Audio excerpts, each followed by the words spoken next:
All right, howdy everyone. The time is 7:32 p.m. and it is June 18th. This is another update from Great Lakes Weather. Hopefully you are all doing well today, enjoying this much cooler weather compared to last week. Well, all I can say is you're going to want to enjoy it while it lasts because it most certainly is going to last long. In fact, I'm thinking that this heat wave coming up next week may actually be even hotter than last week. So we're going to have to pay close attention to that, but I'm going to show you what is going on with the weather next week in regards to this heat wave that is coming up. I'm sure you've probably already heard about it. It's going to be pretty widespread across much of the continental United States, and even parts of Alaska look like they could get pretty warm as well. It's pretty impressive heat we are dealing with, especially since it's not technically summer yet. We're still technically in spring in regards to this is meteorological summer, but by the normal calendar we are still in spring. So this clip was from that storm I chased on Monday. So this rainbow shot with the lightning, very impressive scene there that I was able to capture with my Mattis clouds in the upper. Luckily we aren't really having any severe weather this week. It looks like it's just going to be dry, hot, and just annoying weather to deal with in regards to the heat. So we're going to get into all that. First of all, just a reminder, make sure you are subscribed to all of the platforms that we have. We're not on True Social. I do need to update this. We're on YouTube, Instagram, Twitter, Facebook, Telegram, and then you can scan that QR code in the bottom right-hand corner to make sure that you get connected. We are almost at 200 subscribers on YouTube, so make sure that you tell your friends about YouTube, the YouTube channel, and that they can get connected there. Alrighty, so we are going to get right into it with the latest models from the GFS, according to the GFS. So let's do that real quick.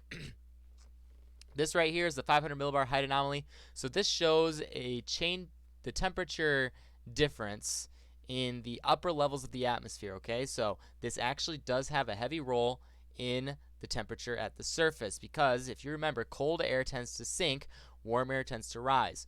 This blue area that you see here, this is the trough that we have been in for quite a while that has brought much cooler temperatures to our area. All right, that's what brought us some showers and thunderstorms Thursday morning.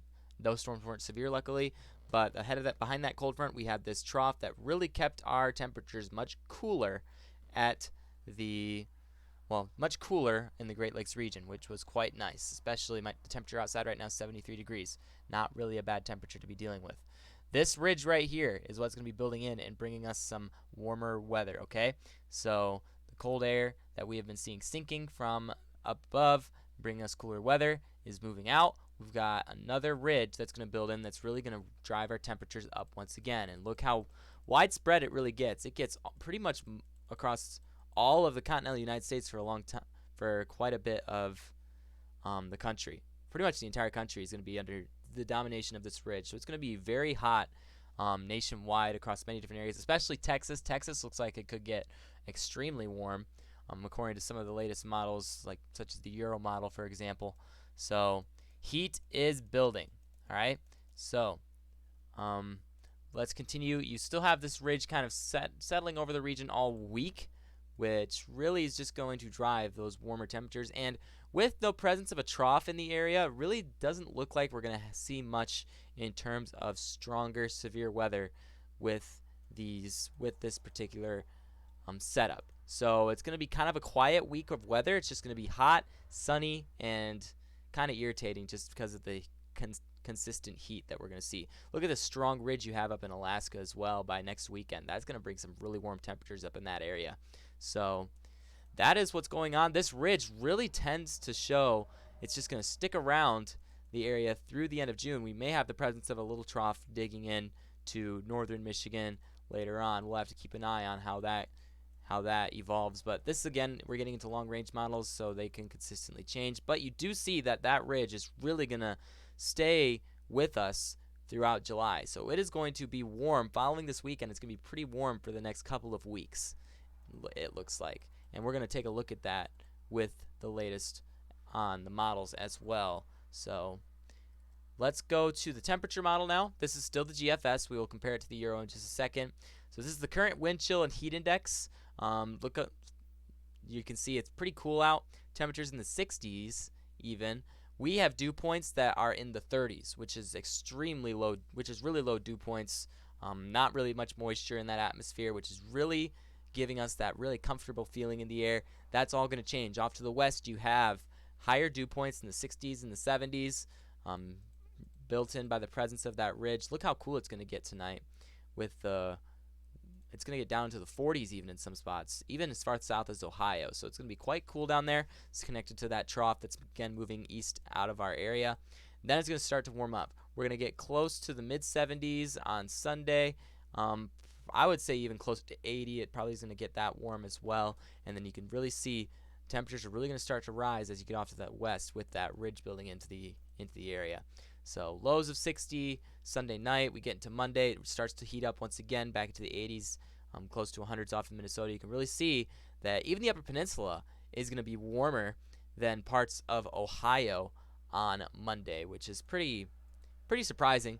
I mean, connected to that, again, that air mass moving into the area. Then we start to see the temperatures warm up. Now Tuesday looks pretty warm. All right, Tuesday looks pretty warm. It is going to be, the air temperature is actually going to be quite warm. Some forecasts are calling for temperatures in the upper 90s as an air temperature, and then the heat index could rise up into the upper 90s, close to 100. GFS doesn't really show that. We may compare that to the Euro models as well. It may be minimizing the potential for heat because Tuesday looks like the hottest day of the year, without a doubt, and that's saying something because last week was extremely hot. So we're just going to have to watch that. GFS tends to show it cooling down as well during parts of later on in the week, which I'm not sure if that's very plausible. Looks like it's going to be rather warm pretty much for most of the week. Friday, you get back into the 90s. If it gets cooler with Thursday, that would be good according to the models. It looks like it may just get up into the 80s. We'll just have to watch and see what goes on there because a lot of models are also saying that it could be up to the 90s. So let's compare it to the Euro model real quick. ECMWF high-res model. Let's show what this could look like. We're going to get into Tuesday when it really starts to show itself. Upper 80s for Monday, it looks like. Getting close up in that direction. Getting up to heat indexes of 100 on Monday evening. As we get to Tuesday, that's when the heat really builds in, and not just for the heat index, but also the air temperature. Let's take a look at the air temperatures. See, this is not really a dew point.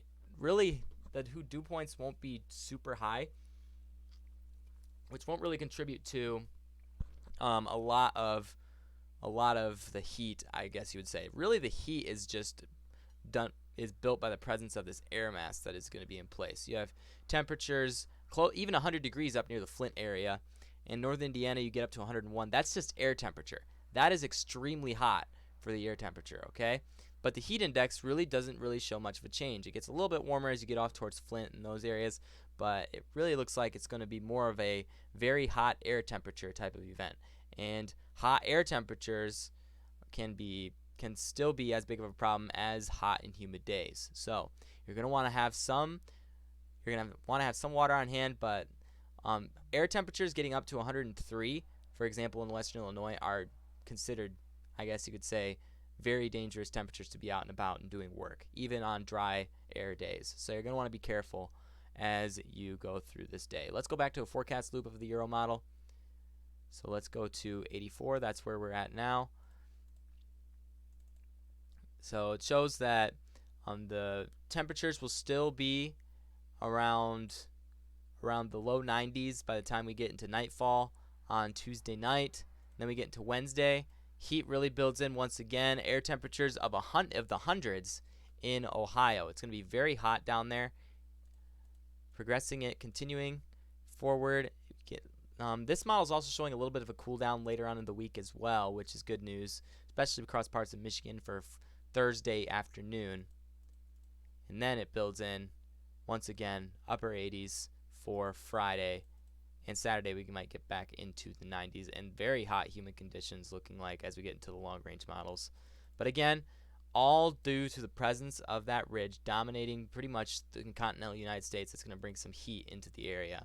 So going to want to keep an eye on this forecast. It looks like it's going to be quite hot, But in regards to the precipitation potential, is quite low this whole week. Okay, it's going to be pretty dry. If you have plants outside, you're going to want to be able to water them, have sprinklers ready, preparations for those for a very dry week of weather. Tomorrow is pretty much the only chance of a lot of rainfall across the Great Lakes region. A lot of models are saying maybe some pop-up showers and thunderstorms on Wednesday. Again, these are not going to be severe. You get a sounding from any of these little cells popping up, it really doesn't show much severe potential in any case. And you've also got a little bit of a cap in the atmosphere that kind of prevents that from occurring. So not really a severe weather week, just a hot, dry, and I'm wishing it was cooler type of week because we've already been dealing with the heat for quite a long time. We get into the weekend, next weekend, and it looks like there may be the presence of some rain showers and some thunderstorms. We'll have to watch for severe potential on those later on. But this is all, once again, long-range models. You're going to want to just wait until we get a more accurate depiction of what could potentially be happening. But very quiet week for weather across the area this week. All right, that's pretty much all I wanted to show you. Make sure to like and subscribe to the channel if you enjoyed getting all this information, and I will continue to provide updates on any sudden potential updates for weather in regards to thunderstorms, maybe some severe weather. Make sure to check out the latest storm chase highlights video. I did one of my chases on Monday, and we got a lot of pretty interesting footage of some shelf clouds and even some lightning shots as well. So make sure to check those out when you can. All right, enjoy the rest of your day and have a great week next week, and stay cool.